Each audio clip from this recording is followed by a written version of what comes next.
Bonjour, bienvenue sur Cultivate Your French, le podcast Slow French qui vous permet de cultiver votre compréhension et votre intérêt pour le français.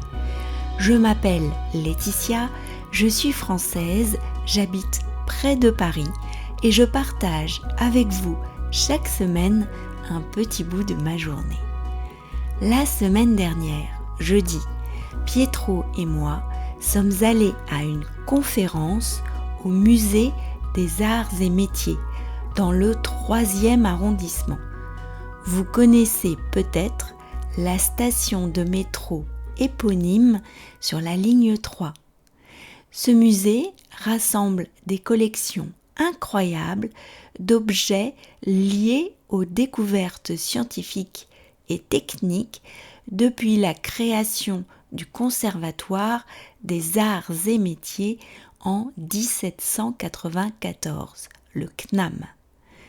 La conférence de jeudi avait pour sujet Zeus, le cheval métallique qui a galopé sur la scène lors de la cérémonie d'ouverture des Jeux olympiques de Paris 2024. Dans la lettre qui accompagne cet épisode, vous trouverez les références culturelles pour donner une autre dimension à votre culture française, mais aussi 3 tournures de phrases utiles à remarquer, accompagnées d'exemples. Vous pouvez vous abonner sur cultivateyourfrench.com.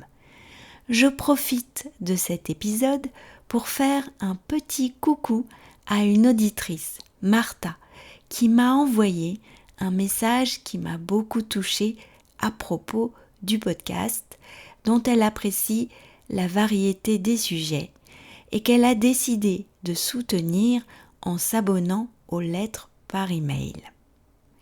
Merci Martha et aussi un grand merci aux abonnés grâce à qui ce podcast continue d'exister. Je vais vous lire le texte une première fois lentement et ensuite vous l'entendrez à vitesse normale. J'aime bien aller à des conférences et il y en a beaucoup à Paris. Nous avons de la chance. C'est Karine Alexandrian, la responsable de la collection technique du musée, qui a pris la parole en premier. Elle nous a expliqué les raisons de la création du conservatoire à l'époque lorsqu'il fallait que la France développe son industrie pour rattraper son retard par rapport aux autres pays européens, notamment l'Angleterre. Le lieu est rapidement devenu un lieu de formation technique et scientifique ouvert à tous, ce qu'il est toujours. Elle a aussi évoqué la collection des automates et notamment la joueuse de tympanon, un automate extraordinaire acheté par Marie-Antoinette quelques années avant la Révolution.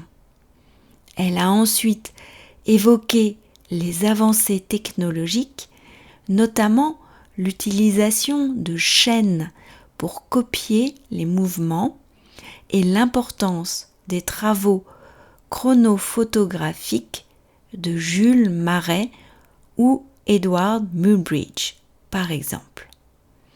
Ensuite, Aurélien Meyer, le fondateur de l'atelier Blam, l'entreprise qui a conçu le cheval, mais aussi la flamme olympique, nous a parlé de son atelier qui regroupe à la fois des artistes, mais aussi des artisans ou des techniciens.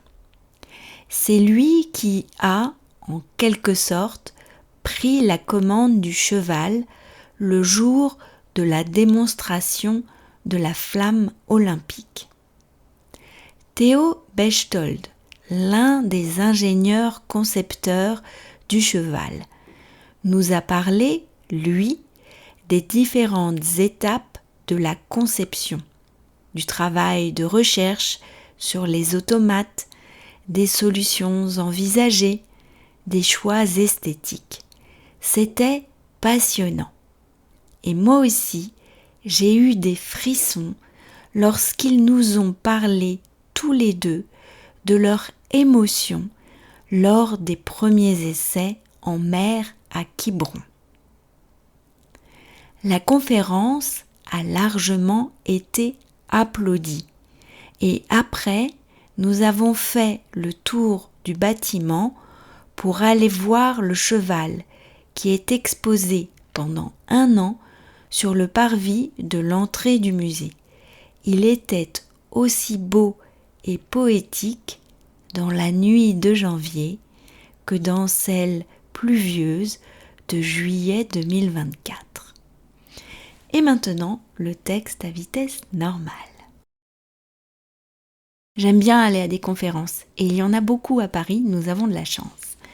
C'est Karine Alexandrian, la responsable de la collection technique du musée, qui a pris la parole en premier. Elle nous a expliqué les raisons de la création du conservatoire à l'époque, lorsqu'il fallait que la France développe son industrie pour rattraper son retard par rapport aux autres pays européens, notamment l'Angleterre. Le lieu est rapidement devenu un lieu de formation technique et scientifique ouvert à tous, ce qu'il est toujours. Elle a aussi évoqué la collection des automates et notamment la joueuse de tympanon, un automate extraordinaire acheté par Marie-Antoinette quelques années avant la Révolution.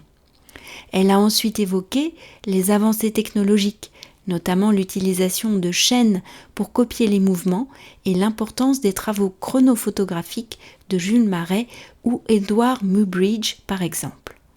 Ensuite, Aurélien Meyer, le fondateur de l'atelier Blam, l'entreprise qui a conçu le cheval, mais aussi la flamme olympique, nous a parlé de son atelier qui regroupe à la fois des artistes, mais aussi des artisans ou des techniciens.